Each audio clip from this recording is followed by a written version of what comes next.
Міне біз осындай юбка тоқудың мастер-классын бастаймыз. Ол үшін бізге қажетті құрал жабдықтарды мен айтамын. Ал енді біз бұл юбканы тоқу үшін бізге қажетті материалдарды айтайын. Бізге қажетті метр керек белін өлшегенге. Және мынандай жіп, енді мына жіпті мен сізге осы жіппен тоқимын, бірақ мен негізі жіп осындай жіп болу керек. Ализа Дифа хлопок, таза хлопок, 100 грамда 350 метр бар. Және бұған мен қолданамын 2,5-дық крючокты қолданамын, ілмекті. 3 қолдансаңыздар да болады, 2-лік крючок қолдансаңыздар да болады.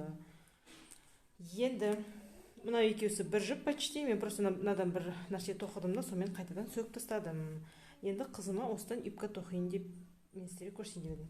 Енді біз метрмен белін өлшеп алу үшін метрді қолданамыз. Мен 4-5 жастағы қызға тоқимын, өйткені менің қызым арық болғанда мен 50 сантиметр, не болмаса 55 сантиметрге дейінгі ұзындықты аламын беліне. Бұл кейбір кішкентай қыздарға да кетеді. 2 жас, 3 жас, 50 сантиметрлік менің қызым арық болғандықтан мен 55 сантиметр қолданамын. Енді бастау үшін біз ілмекті аламыз, және де осындай воздушная петля жасап аламыз. Және сосын айта кететін бір жай, белінің резинкасын мысалы үшін сіздер 4 сантиметр ғып, не болмаса 5 сантиметр ғып алсаңыздар да болады. Өздеріңіз қалауларыңыз бойынша мен қазір енді 4,5-5-тің арасында жасайын деп отырмын. Жіңішке жіп болғандықтан мен 16 воздушная петля аламын. Міне, бір ілмекті жасап алдық. Воздушная петляны енді міне 1, 2, 3, 4, 5, 6, 7, 8, 9, 10, 11, 12, 13, 14, 15, және соңғы петлемін 16. Енді екінші қатарды тоқу үшін мына 16-шы петляға тиіспейміз. Келесі 15-ші петлядан полустолбик тоқимыз. Міне біреусіне шардық, екінші петлядан екіншісі мына жақтан тоқимыз және мына жақтан шығарамыз. Полустолбик деп осыны айтамыз. Үшіншімін, төртінші санап отырып тоқисыздар, өйткені басында қанша петлемен бастадыңдар, соңына дейін сонша петля болу керек. Әйтпесе резинкамыз қисық болып қалады. 2, 3, 4, 5.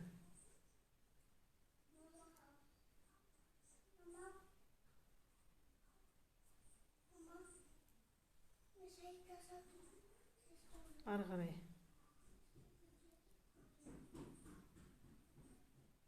6,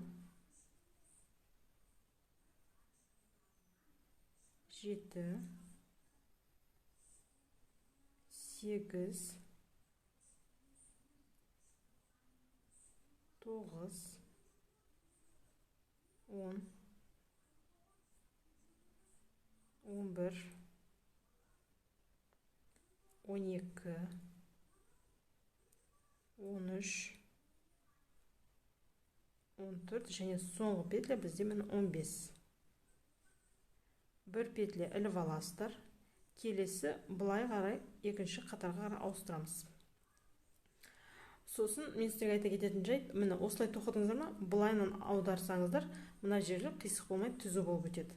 Екінші қатарда мынаның артқы жағындағы петлядан алып тоқимыз. Міне тоже полустолбикпен жібереміз. Біреу, міне көрдіңіздер ғой, екеу, үшеу,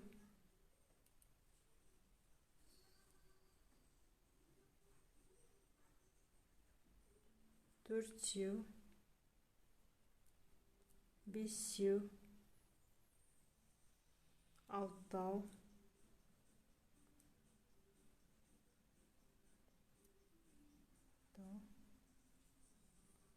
жетеу,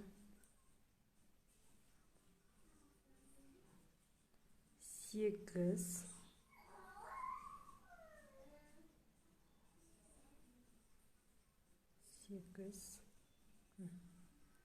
тоғыз,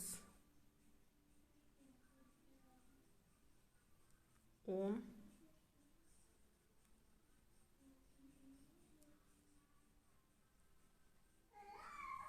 11,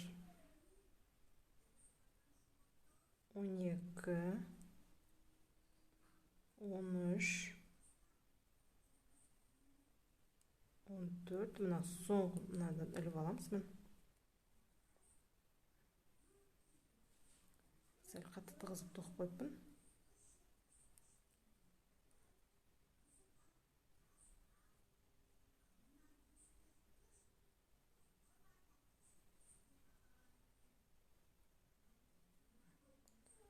Соңғы бізде мына 15 болды. Бір петля іліп аламыз. Бұлайдан екінші рядқа, үшінші рядқа қарай ауыстырамыз. Енді мына бізде воздушный петля, мына жерден тағы бастап тоқимыз. Мына біреу, екеу, үшеу, төртеу, бесеу, алтау. Санап отырып тоқисаңыздар болады, шатаспайсыздар сонда. Алтау, жетеу,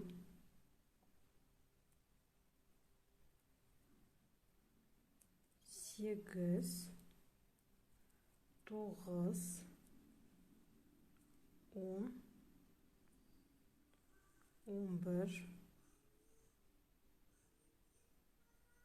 12, 13,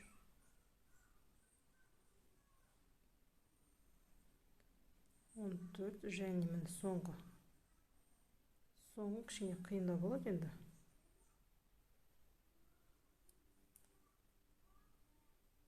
Екен тығызып тоқимын да өзім. 15. Бір петля іліп аласыздар, және бұлай аударасыздар. Ары қарай өздеріңізге қажетті мөлшерде тоқи бересіздер. Міне түсінікті болу үшін тағы бір рет көрсетейін. Міне артыңғы қабырғадан тоқисыздар. Міне біреу, екеу, үшеу, төртеу, бесеу, алтау, жетеу, сегіз, тоғыз, 10, 11, 12, 13,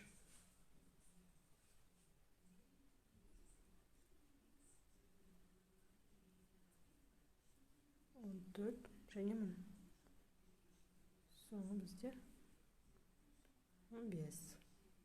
Бір петля іліп аласыздар, бұлайын ауыстырамыз. Түсінікті ғой? Каждый ауыстырған кезде екінші рядтарға артыңғы қабырғадан тоқып өте береміз.